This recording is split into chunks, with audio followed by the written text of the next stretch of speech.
آپ سمجھتے ہو بڑے لوگوں کو نہیں آتی, بڑے لوگوں کی پریشانیاں بڑے لیول کی ہوتی ہیں, بہت اونچے لیول کی ہوتی ہیں. تو پریشانی تو ہر شخص کو آئے گی. اللہ چاہتے ہیں کہ ان میں برداشت کی عادت ہو جائے, یہ خوش رہنا سیکھیں. تو اسی وجہ سے دنیا میں سب سے بڑا انعام کیا ہے؟ خوشی ہے یا نہیں ہے؟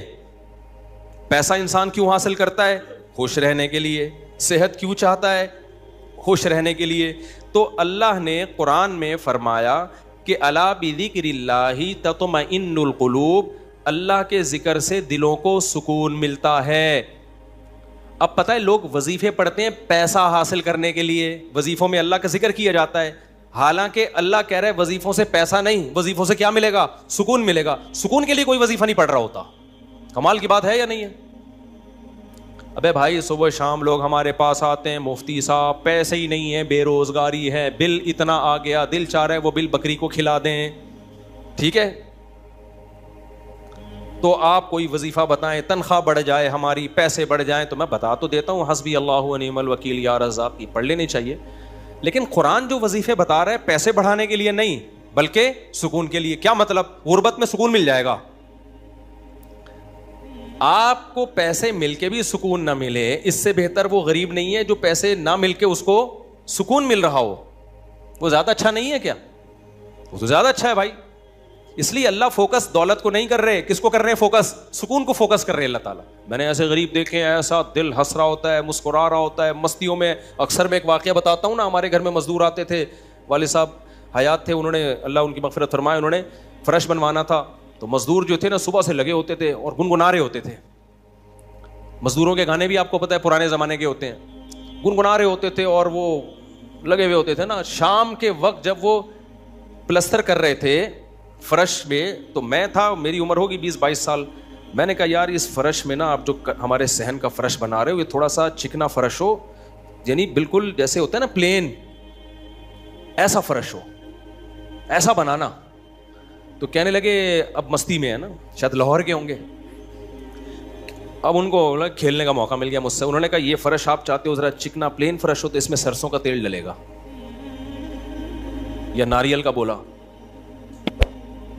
تو میں نے کہا یار میں لے آتا ہوں ناریل کا تیل ڈال دو اس میں بھائی, کیا خیال ہے؟ تھوڑا سا کیا ہو جائے گا, پھسلن پیدا ہو جائے اس میں. کہہ رہے نہیں اس میں ناریل کا تیل ڈلے گا. اب میں جا رہا ہوں لینے کے لیے, وہ تو شکر ہے مجھے کسی نے روک دیا, کیا کر رہا ہے بھائی. تو وہ کھیل رہے تھے نا, شام کا وقت تھا. پھر دوبارہ اسی طرح کا کوئی مذاق, تو مجھے پھر میں نے کہا یار تم لوگ بڑے مستی میں ہو. کہتے ہیں یار یہ ہمارا فل مستی کا ٹائم ہوتا ہے. وجہ اس کی ہے, ان کے الفاظ دیکھو. کہہ رہے ہم صبح سے تھکے ہوئے ہیں, مغرب کی اذان ہونے والی ہے, فرش کمپلیٹ کریں گے, گھر جائیں گے, تھکے ہوئے ہیں نا ٹھیک ٹھاک, دہاڑی ملے گی, گھر جائیں گے, نہائیں گے, دھوئیں گے, منجی پہ بیٹھیں گے, بیوی بچے ہمارا انتظار کر رہے ہیں, شدید بھوک میں کھائیں گے کھانا, اس کے بعد لمبے ہو کے سو جائیں گے. کل کا نہیں, دہاڑی آج کی ہے, کل کی نہیں ہے. ان کو صرف اسی پہ خوشی ہے, کام ملا ہوا ہے یار, کام ملا ہوا ہے. سمجھ رہے ہو کہ نہیں سمجھ رہے؟ ان کو خوشی اس بات کی ہے کہ ہمیں کیا ملا ہوا ہے, ٹھیک میں کام ملا ہوا ہے, مزدوری مل گئی, یہ بہت بڑی خوشی ہے ان کے لیے. اور انہی دنوں میں کروڑ پتی لوگوں کو ڈپریشن میں دیکھ رہا تھا. تو خوشی کا تعلق, حکیم اختر صاحب رحمہ اللہ تعالیٰ ایک جملہ بڑا اچھا فرمایا کرتے تھے کہ بادشاہ اٹیک ہمیشہ بادشاہ پہ کرتا ہے, بادشاہ کبھی بھی بھنگیوں کو اور نیچے طبقے کو اپنا ہدف نہیں بناتا. کبھی آپ نے کسی ملک کے بادشاہ کا خلاف, کسی بادشاہ کا بیان کسی جمعدار کے خلاف نہیں سنا ہوگا کہ جی سعودی عرب کا بادشاہ کہے کہ پاکستان میں وہ جو فلاں جگہ جو چپڑاسی ہے مجھے بالکل پسند نہیں ہے. وہ کبھی سنا آپ نے؟ بادشاہوں کا ہدف کیا ہوتا ہے؟ وہ ہو سکتا ہے امریکہ کے صدر کے خلاف بیان دے دے, وہ بڑے کسی اور کے خلاف بیان دے دے, اٹیک بھی کریں گے. اب کبھی نہیں آپ نے سنا ہوگا بادشاہ نے بیچارے کسی رکشا چلانے والے کو بم سے اڑوا دیا بھائی اللہ یہ کہ وہ ایجنٹ ہو کسی کا, پھر وہ رکشے والا ہے نہیں, وہ ہے کوئی اور, وہ کوئی بڑی چیز ہے, وہ روپ دھارا ہوا ہے اس نے. ورنہ اوریجنل کوئی ٹماٹر والا ہو تو کبھی آپ نے دیکھا کہ کسی ملک کی فوج اس ٹماٹر والے پہ اٹیک کر رہی ہے؟ ایسا نہیں ہوتا. حکیم اختر صاحب رحمہ اللہ تعالیٰ فرمایا کرتے تھے کہ بادشاہ ہمیشہ قبضہ کس پہ کرتے ہیں؟ بادشاہوں پہ. فرمایا کہ دل جو ہے یہ پورے جسم کا بادشاہ ہے. دل کیا ہے؟ اللہ کو جب کوئی ناراض کرتا ہے, اللہ کا جب کوئی ذکر نہیں کرتا, تو اللہ تعالیٰ اس سے پیسہ نہیں چھینتے, نہ اس سے گھر چھینتے ہیں, نہ اس سے اس کی جو ہے نا خواہشات چھینتے ہیں. اللہ ڈائریکٹ اٹیک کس پہ کرتے ہیں؟ دل پہ. دل اپنے قبضے میں لے کے پریشانی ڈال دیتے ہیں اس کے اندر. اللہ دل، حدیث میں آتا ہے کہ جو دل ہے نا بین اصبعی الرحمن، اللہ کی 2 انگلیوں کے درمیان میں ہے یہ دل. ایسا کنٹرول ہے اللہ کو. تو اللہ کیا کرتے ہیں؟ دل کو لے کے اس میں کیا ڈال دی؟ بے سکونی بھر دی اس میں. چل بھائی سب کچھ ہے، خوشیوں کے سارے اسباب، 1000 گز کا بنگلہ، واش روم ایسا، غریب آدمی جائے بولا یار ایسا تو میرا بیڈ روم نہیں ہے جیسا ان کا واش روم ہے. ہر کمرے میں اے سی لگا ہوا ہے، بل کی کوئی ٹینشن نہیں، اتنا پیسہ، روڈیں صاف، سڑکیں صاف، کوئی ٹینشن نہیں. اور آج کل کے جو سیکولر لبرل لوگ ہیں ان کو تو وہ والی ٹینشن ہے ہی نہیں جو ایک مولانا ٹائپ کے لوگوں کو ہوتی ہیں. سمجھ گئے ہوگے آپ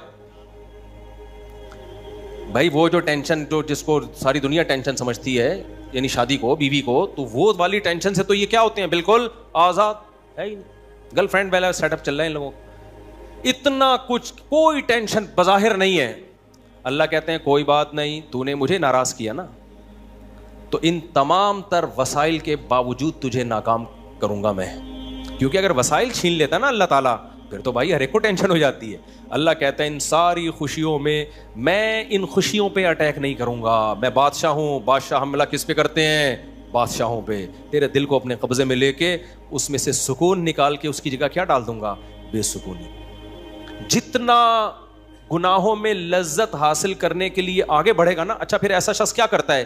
جب بے سکون ہوتا ہے تو پھر وہ سکون کے لیے شراب کباب کی طرف جاتا ہے، لڑکیوں کی طرف جائے گا، زنا کی طرف جائے گا، دوستیوں کی طرف جائے گا، فحش موویز کی طرف جائے گا. اللہ کہتے ہیں کہ اب جتنا ان چیزوں میں جائے گا نا، وقتی خوشی ملے گی، وقتی راحت، لیکن بے سکونی کے جال میں پھنستا چلا جائے گا. شاعر نے کہا نا جتنا تڑپو گے جال کے اندر، جال گھسے گا کھال کے اندر. پرندہ جال میں جب پھنس جائے تو ایک طریقہ تو ہو سکتا ہے آزاد ہونے کا کہ ہلے نہیں، اور جب مالک آئے جال کو ہٹائے تو اس وقت آنکھ بچا کے نکل جائے، شاید 1% چانس ہو. لیکن اگر وہ ہلنا شروع کر دے تو جال لپٹتا چلا جائے گا کہ نہیں چلا جائے گا؟ دیکھو